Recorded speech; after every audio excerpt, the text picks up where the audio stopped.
Assalamualaikum warahmatullahi wabarakatuh. Saya Imam Fahrezi, NIM 2510236, yang dimana saya akan menjawab pertanyaan-pertanyaan yang telah diberikan kepada saya. Baik, langsung saja ke pertanyaan pertama. Jelaskan hubungan antara tujuan pendidikan Islam dengan kurikulum yang diterapkan di sekolah Islam saat ini.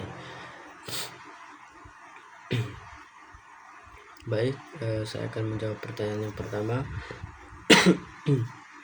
Yaitu tujuan pendidikan Islam adalah membentuk manusia yang beriman, bertakwa, berakhlak mulia, dan berilmu.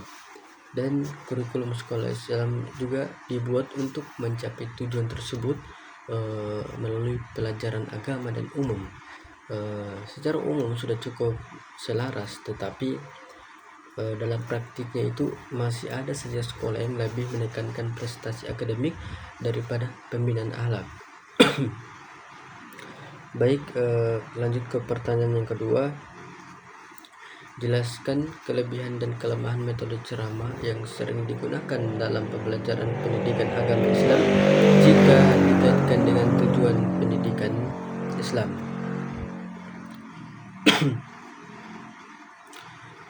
Baik, saya akan menjawabnya.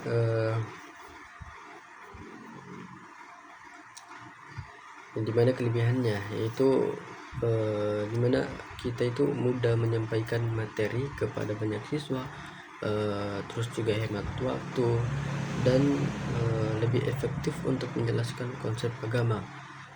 Sedangkan kelemahannya yaitu siswa itu cenderung pasif, kurang melatih berpikir kritis, dan kurang efektif dalam membentuk keterampilan serta pengalaman nilai-nilai Islam. Lanjut ke pertanyaan yang ketiga. Dalam sebuah sekolah Islam, penilaian selama ini hanya berfokus pada hasil ujian tertulis. Tentunya bagaimana Anda menerapkan konsep evaluasi pendidikan Islam untuk menilai aspek pengetahuan, sikap, dan perilaku peserta didik secara lebih komprehensif. Baik, saya akan menjawabnya dengan penilaian tidak hanya melalui ujian tertulis, tetapi juga observasi sikap, praktik ibadah, keaktifan dalam kegiatan keagamaan, dan kedisiplinan dan akhlak sehari-hari. Dan dengan cara ini aspek pengetahuan, sikap, dan perilaku itu dapat dinilai secara menyeluruh. Lanjut ke pertanyaan keempat. Jelaskan keterkaitan antara keluarga, sekolah, dan masyarakat dalam membentuk karakter peserta didik menurut perspektif Islam, menurut perspektif pendidikan Islam. Baik, saya akan menjawabnya. Keluarga, di mana keluarga itu memberikan pendidikan pertama dan dasar akhlak, dan sekolah itu mengembangkan ilmu pengetahuan dan karakter, dan masyarakat menjadi tempat penerapan nilai-nilai yang telah dipelajari, sehingga ketiganya itu harus bekerja sama agar karakter peserta didik itu terbentuk dengan baik. Lanjut ke pertanyaan yang kelima. Jelaskan mengapa Al-Ghazali itu menempatkan pembinaan akhlak sebagai tujuan utama pendidikan, dan bagaimana gagasan tersebut itu relevan dengan kondisi peserta didik saat ini. Oke, untuk jawaban yang nomor 5. Menurut Al-Ghazali, tujuan utama pendidikan adalah dimana membentuk akhlak yang baik supaya manusia itu dekat kepada Allah dan hidup bermanfaat bagi sesama. Dan gagasan ini juga masih relevan karena saat ini banyak tantangan moral akibat perkembangan teknologi dan media sosial, sehingga pendidikan akhlak itu sangat diperlukan. Lanjut ke pertanyaan yang keenam. Jelaskan mengapa Ibnu Khaldun itu menekankan pembelajaran yang dilakukan secara bertahap dan apa dampaknya jika prinsip tersebut tidak diterapkan dalam proses pembelajaran.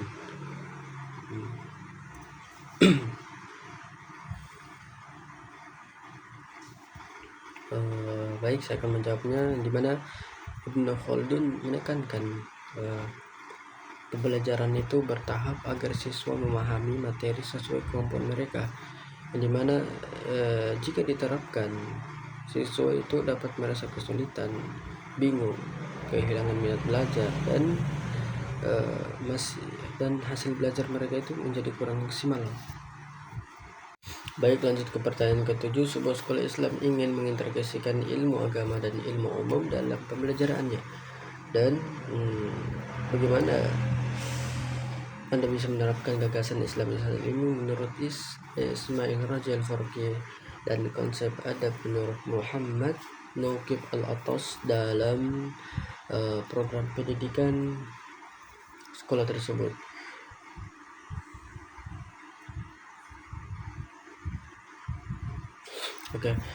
Menurut Ismail Raja Al-Farqi, ilmu umum dan agama itu harus dipadukan sehingga semua ilmu itu dikaitkan dengan nilai-nilai Islam. Menurut Muhammad Naqib Al-Atas, pendidikan itu harus menanamkan adab atau akhlak yang baik, sehingga penerapannya dapat dilakukan dengan menghubungkan setiap mata pelajaran dengan ajaran Islam serta membiasakan sikap jujur, disiplin, dan bertanggung jawab dalam kehidupan sehari-hari.